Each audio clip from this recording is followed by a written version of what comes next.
성경을 이렇게 보면요, 아브라함 이후의 하나님이 쓰시는 대부분의 사람들은요, 자기 고향집을 떠났습니다. 이 성경은요, 이게 어떻게 보면 이민자의 역사라고 할 수 있어요. 하나님은 하나님이 쓰시고자 하는 백성을 끊임없이 살아서 익숙하고 편안한 환경에서부터 분리시켜서 홀로 외롭게 씨름하는 그런 시간들을 주십니다. 왜 그런지 아세요? 그 빈자리를 하나님이 채우시기 원하셔서 그래요. 우리가 익숙한 환경 속에 있으면요, 하나님을 누리기가 참 불편합니다. 제가 여러분 이 험한 땅에서 얼마나 고생이 많으세요 라고 하는 이유는 딱 하나예요. 이 땅이요, 이제는 더 이상 하나님을 느끼기에 참 불편한 환경이 되어버렸어요. 참 익숙한 곳이 됐어요. 편안한 곳이 되어버렸어요. 그래서 하나님을 누리기가 점점 더 어려워지고 있습니다. 자, 하나님께서요, 우리 한국 민족을 쓰시기 위해서 여러 가지로 계획을 하셔서 우리 백성들을 세계 곳곳으로 흩어보내고 계십니다. 그런데 재밌는 건요, 우리 민족이 원래부터 이렇게 고향 땅을 떠나는 것을 좋아하는 민족이 아니었어요. 원래 그 정주민족일수록 고향 땅을 떠나는 것을 힘들어합니다. 우리나라가 60년대, 70년대만 하더라도요, 미국으로 떠난다라고 하는 것은 그야말로 정말 한국에서 살 수 없기 때문에 떠나는 경우가 많았어요. 그리고 그렇게 떠나가는 사람들에 대해서 한국 사람들이 갖고 있는 시선도 그렇게 곱지 않았습니다. 그랬죠? 민족을 배신자라고 생각하는 사람들도 있었어요. 도저히 이 땅에 살지 못하니까 낙오돼서 떠나가는 거라고 생각했어요.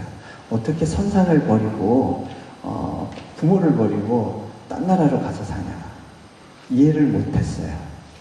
그런데 바뀌기 시작했어요.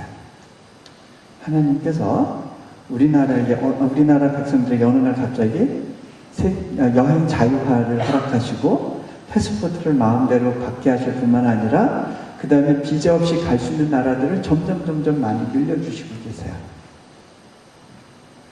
지금은요, 세계 어디를 가든지 한국인 선교사들과 만나게 됩니다. 이 한국인 선교사들이요,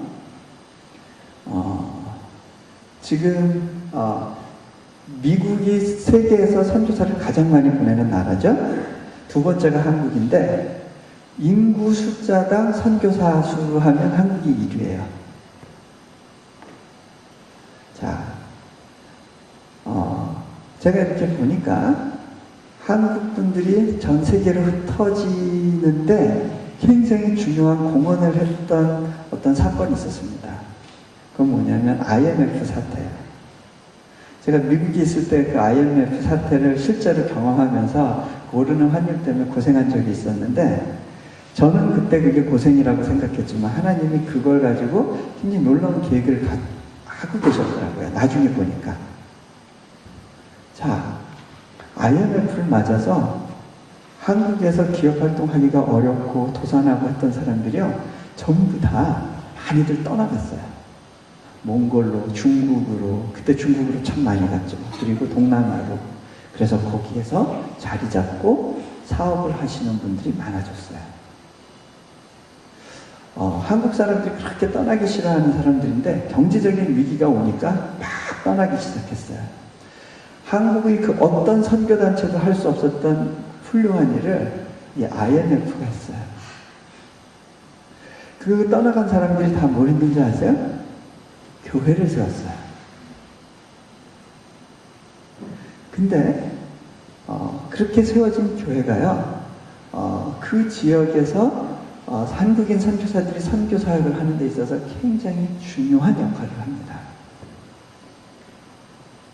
심지어는요, 알래스카에까지 그 알래스카의 에스키모들이 사는 데까지 한국분이 가 있어요. 제가 아는 어느 장로님이 거기 여행하다가 어느 중국 식당에 들어가게 됐는데 에스키모를 상대로 하는 중국 식당, 야, 중국 사람 여기까지 와 있나? 그러고 가서 이제 식사하다가 주인하고 얘기해 보니까 한국분이에요. 여기서 뭐 하세요? 여기서 사업하고 있죠? 아니, 어떻게 해서 여기까지 오시게 됐어요? 그냥 어떻게 한국 사람 없는데 찾아서 식당 하나 하려고 하다 보니까 여기까지 왔어요. 한국 사람 없는데 찾기 쉽지 않아요. 네. 저도 그 안식년 기도하는 가운데 한국 사람이 가능하면 좀 적어서 저희가 좀 관찰 대상이 되지 않는 그런 지역으로 가면 좋겠습니다 했는데 그런 지역 찾기가 쉽지 않더라고요. 네. 근데 그분한테 아니 중국 음식은 또 언제 배우셨어요? 그랬더니 배우긴 뭘 배워요? 그러더래요. 아니 지금 그럼 중국 식당 어떻게 운영하세요? 그냥 대강대강 배워가면서 하는 거죠. 이 사람들은 한국 음식하고 중국 음식이 뭐가 다른지도 몰라요.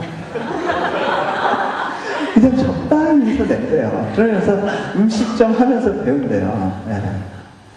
자, 그렇게 곳곳으로 흩어져 있어요. 한국 분들이. 그러고 그곳에 이제 한국 교회가 들어섭니다. 참 다른 나라에서는 볼 수 없는 독특한 현상이에요. 이 일본의 그 외교관들도요, 다른 것보다 한국 외교관들이 굉장히 부러운 게 이 사람들은 줄마다 갈 곳이 있다는 거예요. 커뮤니티 베이스가 있어서 이 사람들을 서포트 해준다는 거예요. 그게 자기들한테는 없는 참 부러운 것 중에 하나라고 그렇게 이야기한 적이 있었어요. 자,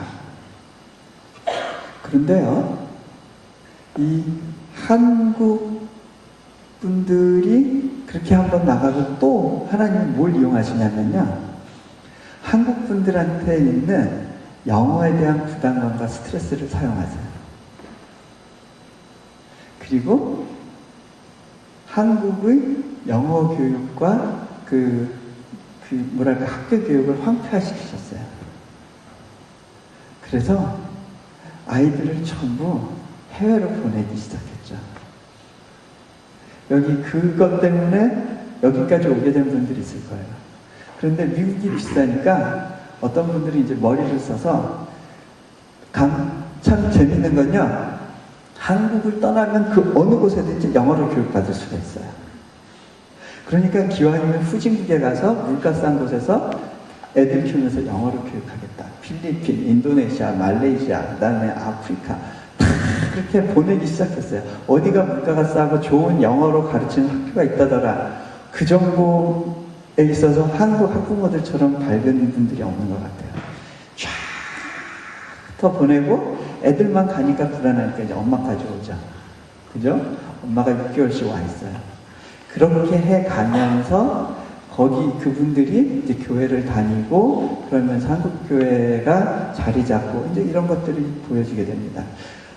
근데 한 가지, 선진국에 세워진 한인교회와 우리가 소위 말하는 후진국에 세워진 그리고 선교지에 세워진 한인교회가 가지는 차이가 있더라고요.